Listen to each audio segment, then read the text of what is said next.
The three of us were very surly before we started doing Barney. Oh, anger management issues. Oh, I mean, you wouldn't like me when I'm angry.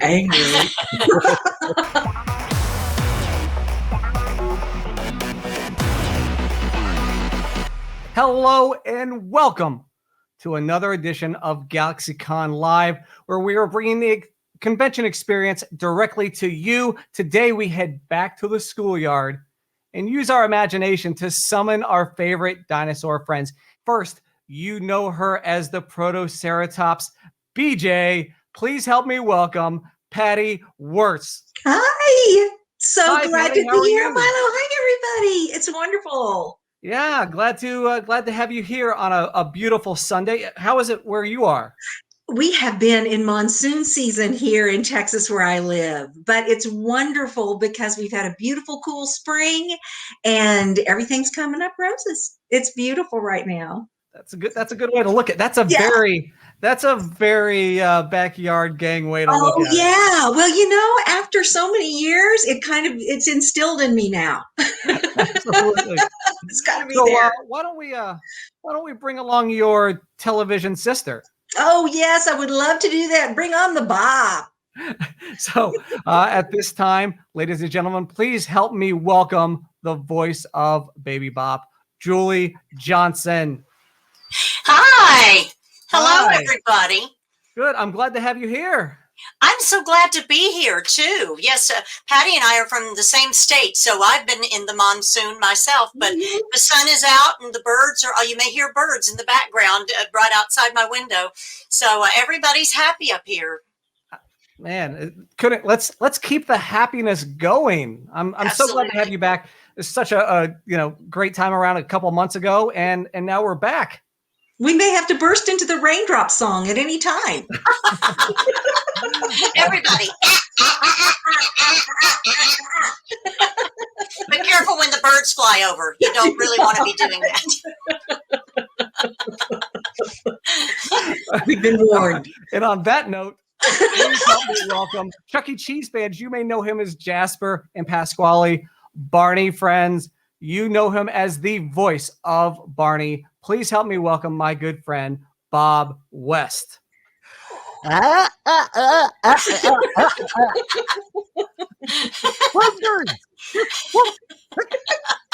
guys. How are you? I'm great. It's not sunny here. It's nice and cool and overcast. We've got one of those Los Angeles things. We got the marine layer coming in, and it's nice and cool. So we get a little respite here for a while, but it'll be scorching soon. How you doing? How's that Marvel marathon treating you? The Marvel marathon. Oh yeah, you saw me. I posted that I'm slow-mo binging all the Marvel movies in story chronological order right now because I missed a bunch of them, and it's great. I just saw Guardians of the Galaxy 2 last night. I was gonna save it until the end, but I thought I'll do it in order, because I love the Guardians of the Galaxy so much. It's just so well done. Patty, Julie, are you guys Marvel fans? Go ahead. I've seen a few of Marvel's movies, and I like them. They're very good. Yes. Very, very, very active. They are. I just finished watching the last one, the latest one that was like 4 hours long. Oh, right. I felt like I was on a ride. It was amazing. And I haven't seen all of them.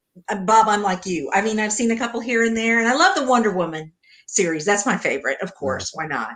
But I love them. I was just reminiscing the other day with my husband that we played superheroes all the time when I was growing up. That was our thing to play. Some kids played Army, some whatever. We played superheroes.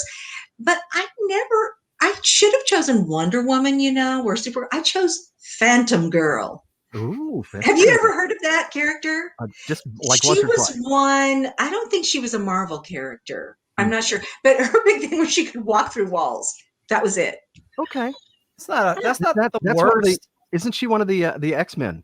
I think maybe. I think so. That's probably Yeah, she's in that universe.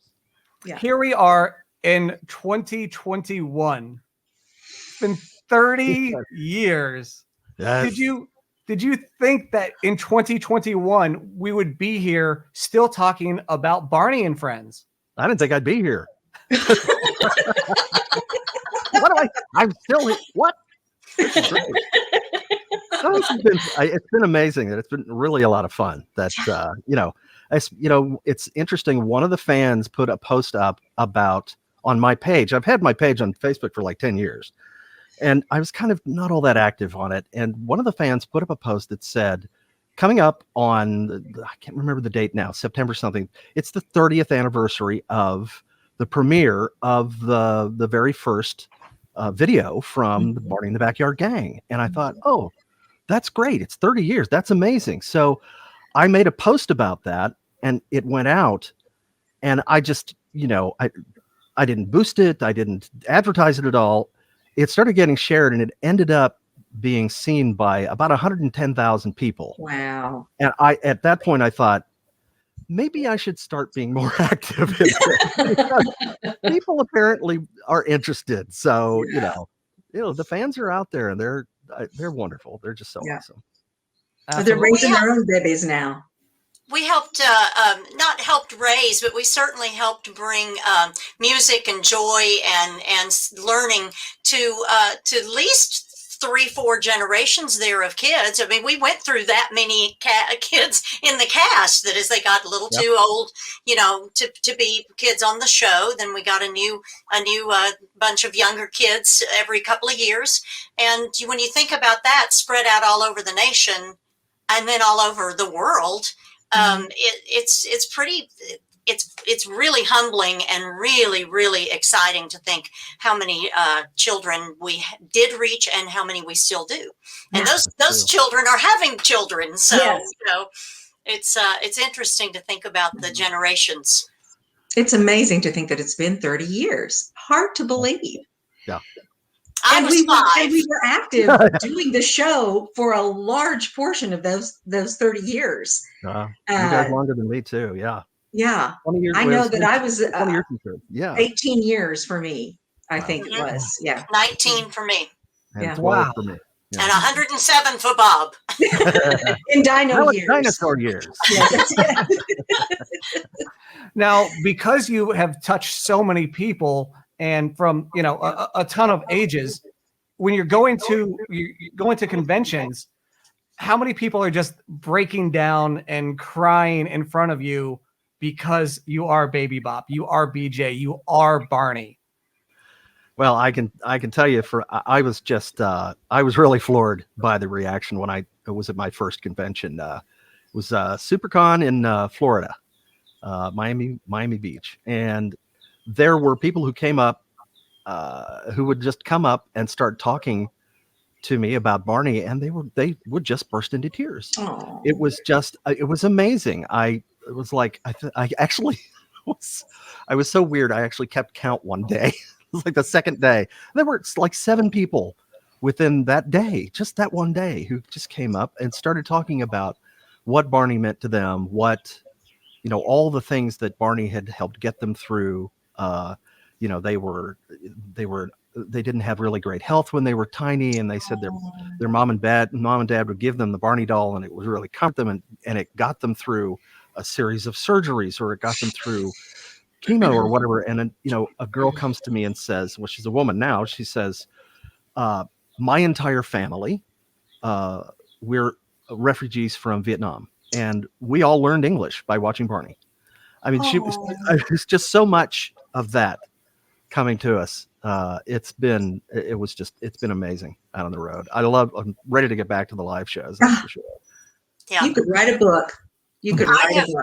I've had the opportunity a couple of different times to tour the United States with and Canada with a couple of Broadway shows, the big tours, and it was actually on the tour of Come From Away when the world shut down, and I always put it in my bio, and the response for people, they talk about the show first, and then I get, and were you really Baby Bop? You know, and it starts a whole other conversation, and usually perhaps maybe a little Baby Bop voicing, you know, out there to say hello and it's part of the fabric, you know, it's part of the fabric of so many people's growing up. And so that's been really exciting. And I can't wait to do one of the you know, the live getting to meet people and talk to them. That sounds like that's great fun.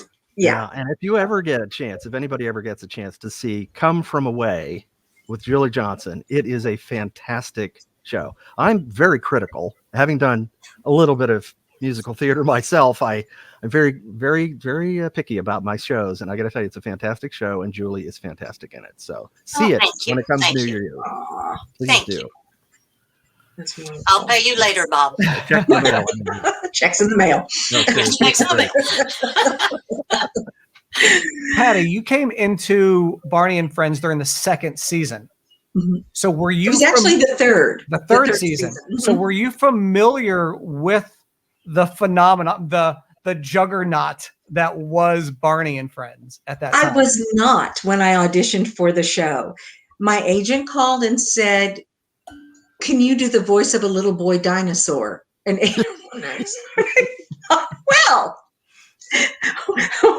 what's the precursor for that? I mean, you know, where do we start with that? And so I thought, sure, you know, and I was not familiar with Barney, and to go in there and then, but it was really on the rise at that point. So to kind of come aboard and then get swept away with it all at that point, it was amazing. And I think I've said this before, I pretty much followed Bob around like a puppy the first season of the show, because initially they were just bringing BJ on for 5 episodes. And so that first 5 episodes, it was a totally different process than I was used to doing live theater or doing voiceover work, because you were doing the dino sync and, you know, on the set all the time. And just to absorb all that. And it was really, you know, kind of trial by fire, learning as I went along and developing the character too. But it was very exciting. It was really exciting. I got the restraining order, so you know. Peeking in his booth. Wow. Well, it did take Baby Bop a little while to get used to the fact that she was no longer going to be an only child. She was very happy as an only child. Yes, she learned to love her brother. Are you guys ready for some fan questions? You have lyrics like "Look at me, me, me." You know, I'm 333. I am ready. Yes. Bob, you ready for some fan questions? Bring it on. Let's go. All right. So our first one from Brian is: if your character went to college, what would their major be? That's great. But BJ is going to be PE all the way. You know? Come on, you know. He's got the basketball, the baseball. He's, you know, into all the sports. So I'm thinking he's going to go coach somewhere probably. And he likes to tell people what to do. So there you go. I'm pretty sure Baby Bop went into dance, the ballet, perhaps, since her shoes really couldn't be removed, I don't think. She would have gone to college already in her ballet slippers, and she would be ready. The hair was done, the bow was there, and she would be ready to study dance, perhaps theater arts. I think she would have just been top of the class. She would have graduated with honors. Yeah. Well, I think Barney would have been a paleontological biochemist. He would have extracted DNA from mosquitoes and revived all of the dinosaurs and taken over the world. Total global domination. That's not frightening at all. That would be an interesting concept. What better dino? I don't know if that's going to work, Bob. No, it's worked so well so far. But you got to do something about your arms first, because you got to reach all the buttons there, Barney. Dino DNA. Dino DNA. You know, when you patch it with frog stuff, it's okay, right? It's going to work. It's going to work. Sure. All right. Our next question comes from Frank. What was your favorite song to sing on the show? Huh. That's a common question. That's one of those frequently asked questions. People ask me if I had to sing "I Love You" a million times, and I actually didn't, because they just recorded it a couple of times, like probably once every other season or something, and then they would just play it back on the show, and so I didn't have to sing that a lot. But I love the song. But probably my favorite is "Just Imagine," because it really kind of encapsulates so much of what Barney is all about. So that's beautiful. That's a lovely song. It really is. That was one of my favorites too. I loved "Listen to the Nighttime."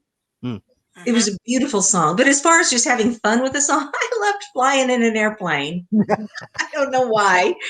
That one was a lot of fun. And then "Popcorn" is really neat, fun to make and fun to eat. I actually think of that song when I make popcorn now. You still use these for audition songs, don't you, Patty? You sure. I have a ballad and an up-tempo. Popcorn song.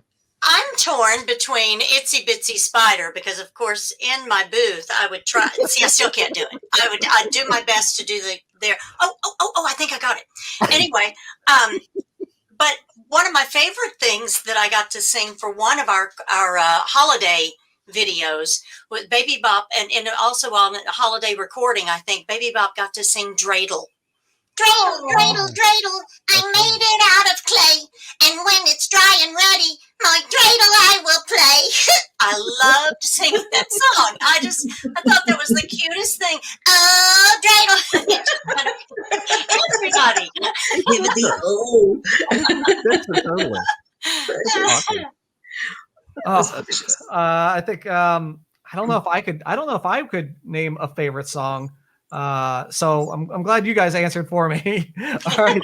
So our next question comes from Brian. What would your characters be doing during the lockdown? We're never going to tell. We've been with them for the last year, and no way. Eating a lot and wearing our masks. That's what I would be doing. I'd be taking care of others. Yeah, Barney would be wearing a mask for sure. Yeah. I'd be getting. That's a great mask. That's a great mask. Is that a cape? Is what? It's a pillow. It's a pillow. There's a Baby Bop pillow and a Barney pillow too. I love It's that. crunchy. It's really soft. I put this on and took a picture because I got my second Pfizer on Thursday, and boy, the reaction to this mask has been amazing. I love it. They were like, "We're gonna get one." The mouth moves. Was you writing some fan fiction? The mouth moves when you talk. The mouth on the mask moves when you talk. It's so early. Scary. Or is that just I me? did not intend that. Writing fan No one fiction. else saw that. I like that. Well, what would Barney be doing? Well, Barney is probably making s'mores, peanut butter and jelly sandwiches, just eating. Yeah, Just eating. probably. BJ Overeating. would probably be into some gaming. I think online gaming. He'd be, if he can't be out playing basketball and baseball, he's going to be doing it virtually. So I could see him being like a really popular streamer on Twitch. Everybody watches him play. I think all the dinosaurs should get together and play Among Us at some point, where we get to eject people into space. I think, you're out of here. Why not? Yeah. Julie, what do you think Baby Bop would be doing? So I guess maybe supporting her big brother, or do you think she's one of those banana bread type making dinos? I hadn't thought about that. She's a little young to use a hot oven, so we'd want to be very careful with that. I think Baby Bop wanted to do some eating too, and possibly pesters BJ while he's trying to play his game. So he would come and play with her. Yes. One thing that Let's put on a show. Yeah. And she'd want to grab the controls, and then things could go wrong. Things could get ugly. He'd forgive me. That's right. Oh, I'm not mistaken, but for a while there, while the power was out, wasn't she learning how to make candles or something? I mean, Baby Bob learned how to make water out of snow and do the household things with melted water. In Texas, we had 5 days out of melted snow, rather, and it was that fun? That would 5 have days been. in the power. it's That would Pioneer I Day. wanted Baby Bob's blanket then because boy was it cold inside my house. Yeah, that's why we had to Sure. postpone our first one of these because Yeah. the power situation is pretty bad. Yeah. Right, yeah, it was delayed. Right. Mhm, mhm. That's Cold and that's hungry crazy. dinos. All right. Our next question. Our next question comes from Matt. What is the most rewarding part of voicing these iconic characters? Frequent flyer miles? The rewards. No, really. I Seriously. think being a part of kids' lives, Yeah. and being able to be an influence that way. And what we were talking about earlier, having people come up to you as adults and telling you how much a part of their childhood you were. I mean, that's an opportunity that Yeah. not very many people get. And I love it. Even going into regular voiceover jobs in a studio, sometimes somebody will mention, oh, yeah, she was the voice of BJ. And you'll see people who are in their 30s or whatever turn into little kids again. Yeah. Where else can you get that? For me, yeah. I work with a lot of young performers, in the shows that I do, and so many of them have told me that literally all the music and the dance that was in the show helped them come to the realization, and encourage them that they wanted to be dancers and singers and professional performers, and so many of them made it. And I had a wonderful story from a young girl that was working on a show with me, and she told me that she learned to speak English when she was in first grade by listening to Baby Bob, because it was noun and verb and very, very clear.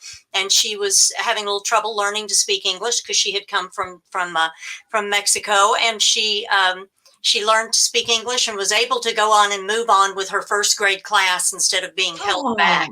Awesome. And she was, of course, she was weeping. Well, we were both weeping. We were standing in a puddle by the time she told me this story. But I thought that's so wonderful, because we were there to teach children certain things, but we had no idea that maybe it was just as simple as teaching someone to say hello, my name is, and begin to communicate. And so that's a really great feeling too. And she was in college by then, majoring in theater, and was working backstage at a professional show in Oklahoma City. So she had done quite well. Only she talks like this. Well, it's a little bothersome on the headsets. Okay, Q47, go. Well, isn't that the standard American English accent? Well, for me, I mean, we have so many stories like that of people, how Barney and Friends impacted their lives. It's just there's a whole list of them, but of course, the one that I probably tell most often is one about a mother who sent us a letter one time talking about her child who I believe had Down syndrome, I think, and was autistic rather, and had was almost completely nonverbal. And she said that, and I think he was like 5 years old, and he barely talked at all. And she said that one day he just came up to her out of nowhere in the kitchen and wrapped his arms around her legs and said, "I love you, Mommy." And she said that he had never said that before, and he just came up to her and said it. And she said that he started verbalizing, started talking, and she completely, attributed it to watching Barney. And we've had so many stories like that of kids who were late starters, didn't really start becoming verbal until late. But once they started watching Barney, the parents are saying that, they really attribute being able to talk and to come out of their shells as well, and just attribute it to Barney, and all that it's that kind of non-judgmental love and the inclusiveness and all the friends, kids who have a difficult time making friends. Barney was their first friend, and along with the kids in the show. So really, I think broke the ice for a lot of kids. Mhm. And just, it doesn't get any better than that. You can't ask for something more. So it sounds like the most rewarding part has been making sure that everybody's tear ducts are working. Yes. Absolutely. Because these stories, I mean, I'm sure that just talking to them is just waterworks all day long. Wow, that's But it's happy tears. happy tears. And those are the best, there's nothing wrong with that. Right. Absolutely, amazing, beautiful, very beautiful. All right, so our next question comes from Aaron. What other character would get along best with your Barney character? Now, would that be out of our universe? Someone like a crossover character or something, or So let's say, or a Barney character? I think a Barney. Yeah, a Barney character. Okay. I don't know. Well, Barney and I forget the character's name now. One of the kids, Robert, I think. Barney and he had this kind of great relationship, and they had, like a duet one time, and that was so much fun. When you just have a moment with one of the kids and you have a duet and you really connect, and that was just so great. I think Mother Goose for Baby Bop. Oh, cute. Because she's just so fun, and and there's always the chance a goose would be following her, and Baby Bop would enjoy seeing a goose, and we had Mother Goose on the show several times actually. Yeah. Well, other than, of course, my beloved sister, I know that BJ really loved when, like, the firefighters would come on the show. We had guests that were firefighters, so he was like all about that, all over that. And he also thought Mr. Boyd rocked. He was over there and good role model and everything. So I know that that's somebody that I would think that BJ would think was cool. All right, so let's think outside the box a little bit, outside the sandbox, if you will. What other character in another realm, such as a Disney character, what Disney character do you think would get along best with your Barney character? That's interesting. Oh, wow. I think Barney would get along with Mickey Mouse really well. I think. Oh, I met Brett Iwan, who was the voice of Mickey Mouse. I met him at one or more conventions. I got a picture with him, and I was like, in the picture, I was like, oh, this is so great. oh. Such a huge fan of his, and he is like, for me, not just, and Brett himself is just kind of like this embodiment of the spirit of Mickey Mouse, and he's a great artist. I don't know if you know that about him. Oh, He does these custom pieces of Disney art, and does them for the parks, and he like limited edition prints and stuff. He's a great artist, and he does Mickey in these different settings, and really just classic stuff. And he's just kind of, and he talked about in a post just like last week or something, just the embodiment of what Mickey Mouse is and everything. And I think that's my philosophy about trying to be imbue the character with kindness and that sort of thing. And I think there's a real simpatico there. Or Godzilla. Oh, And I met they him can too. relate. They can I relate. met him too at a con. Yeah, Barney's alter ego. met him at a con too. I have one right off the bat. Ariel from Little Mermaid.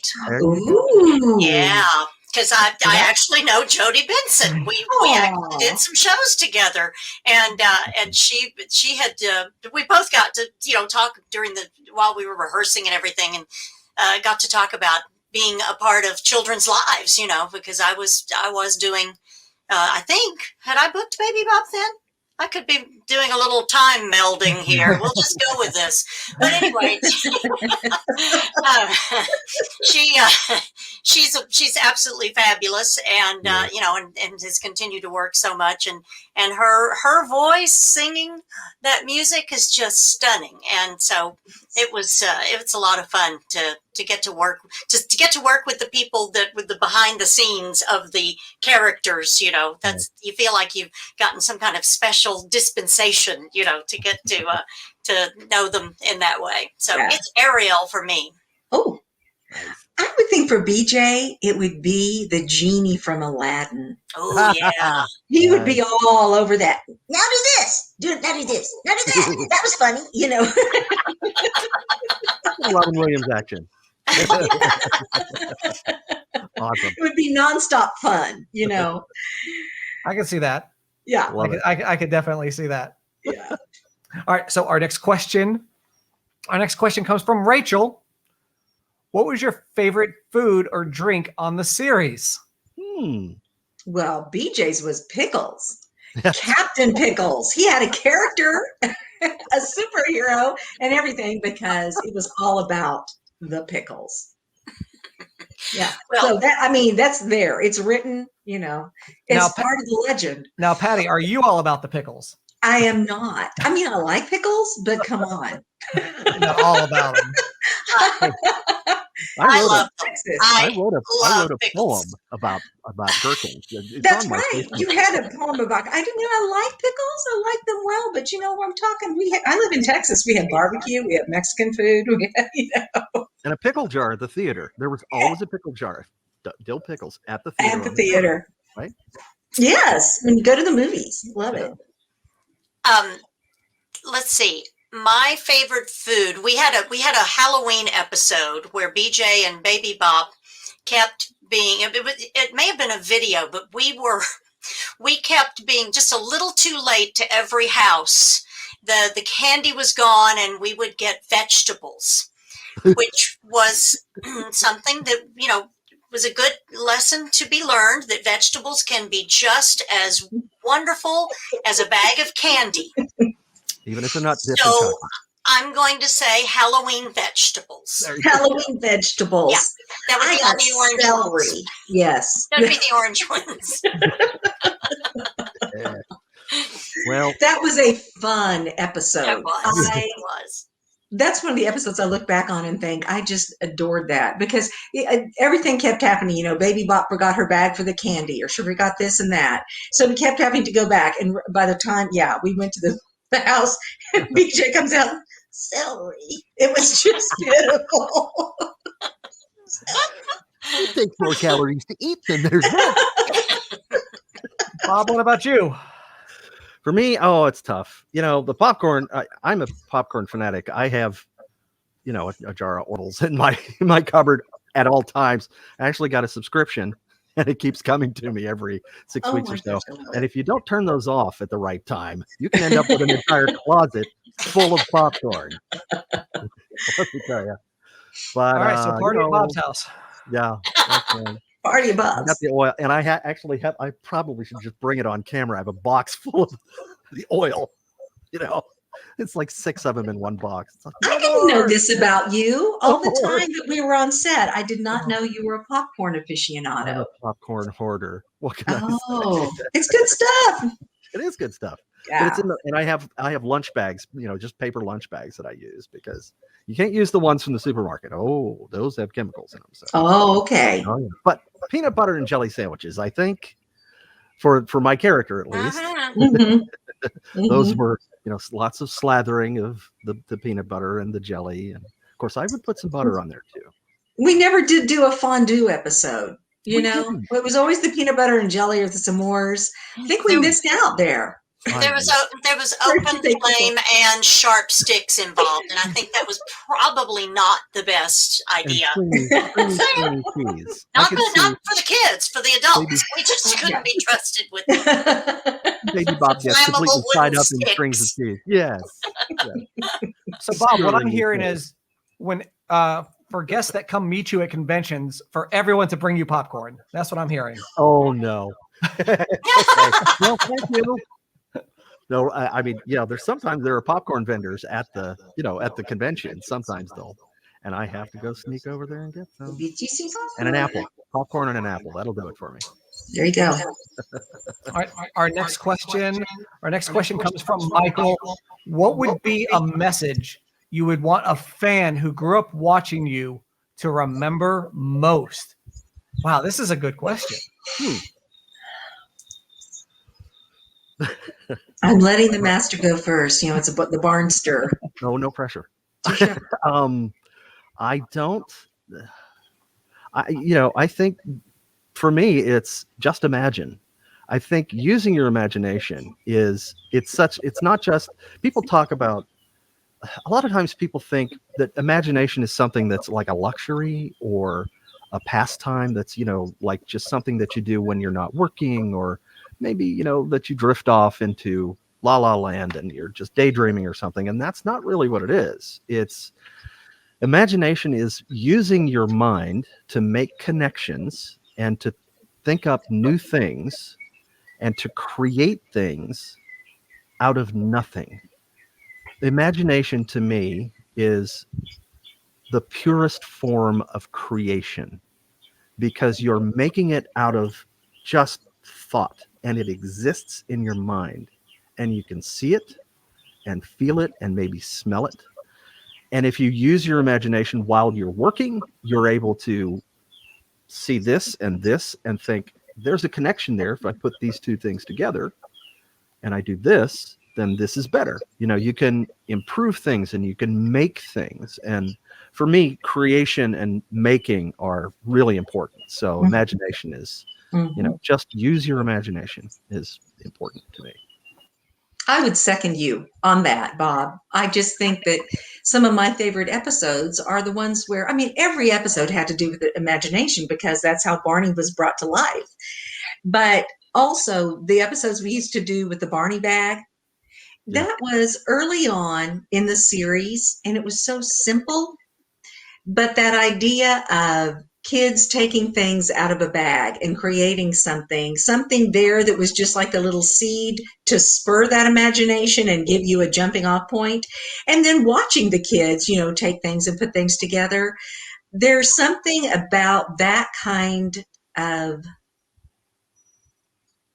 enthusiasm and just joy in creation and enjoying that part of your mind and learning to appreciate it and never letting go of that idea of creativity, and that being one of the great things about being a human, creating those things and being able to, like Bob said, take something out and make something out of nothing that a thought, was in your head, and then you visualize it and there it is.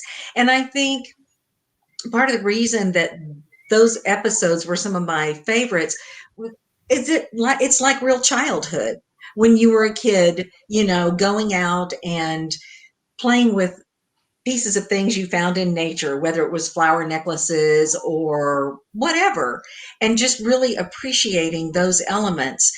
And it wasn't CG. It wasn't something expensive. It wasn't, a lot of special effects. It was literally what the kids could do at home themselves.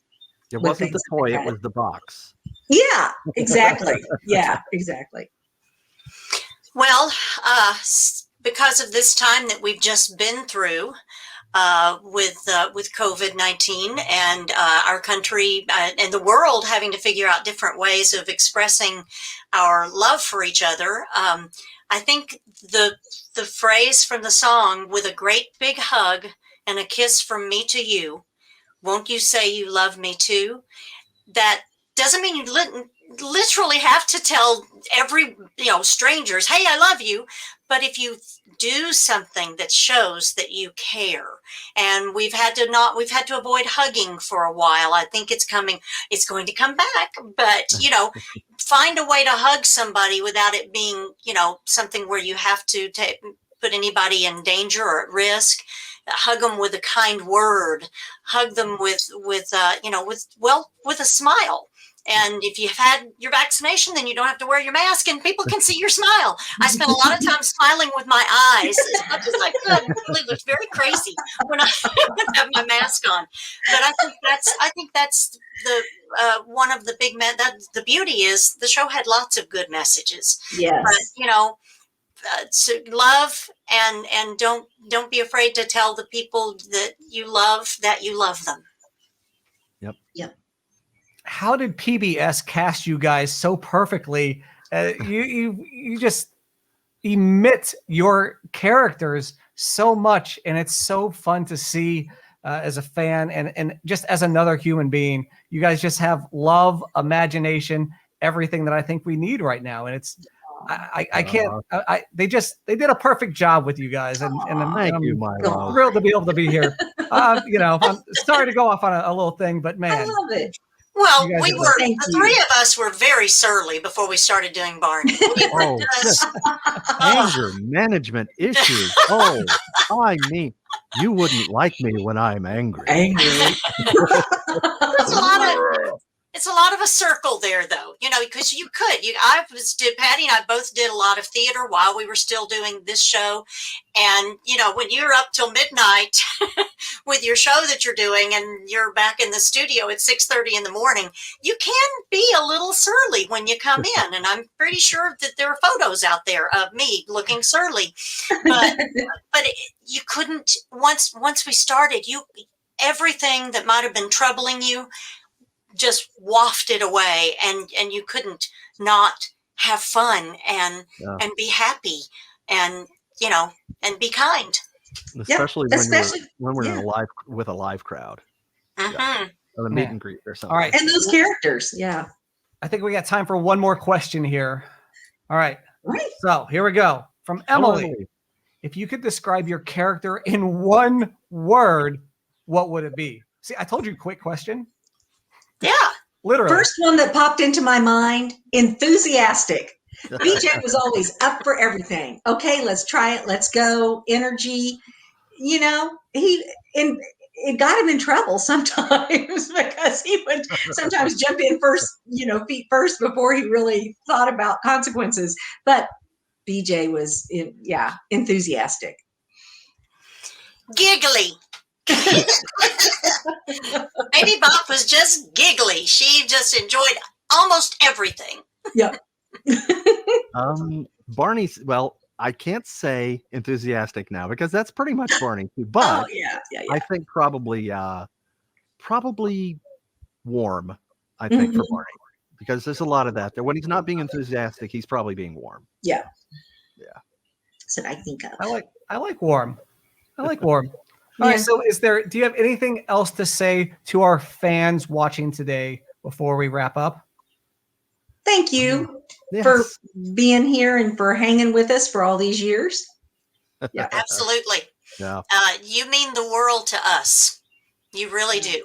Yeah. Because if men and women and girls and boys had not been there, then there would have been no purpose for us, Right. for our characters. It's a big circle. Yeah. Yeah, and especially the hardcore fans who have been around for so long. I've got some people on my Facebook page who've been there for 10 years with, for the entire time that my Facebook page has existed. And that's awesome. And the folks who are Jason, people like Jason who do these live play-alongs and stuff with the episodes, put so much energy and creative work into it. It's amazing. We appreciate you so much and keeping all that Barney spirit alive, and can't wait to see you at a live convention pretty soon, hopefully. Yeah. So it's gonna be a Pensacon. I'm gonna be a Pensacon. So next week, starting on the 21st. So excellent. Yeah. Well, it has been my honor to host you guys today on our virtual GalaxyCon stage. So thank you all for being here, and thank you all for watching at home or wherever you are. Thank you all for your questions, and so I think that's gonna do it for today. So until next time, remember, it's not goodbye. See you later. Yay. See you later. Thanks, Milo. Bye.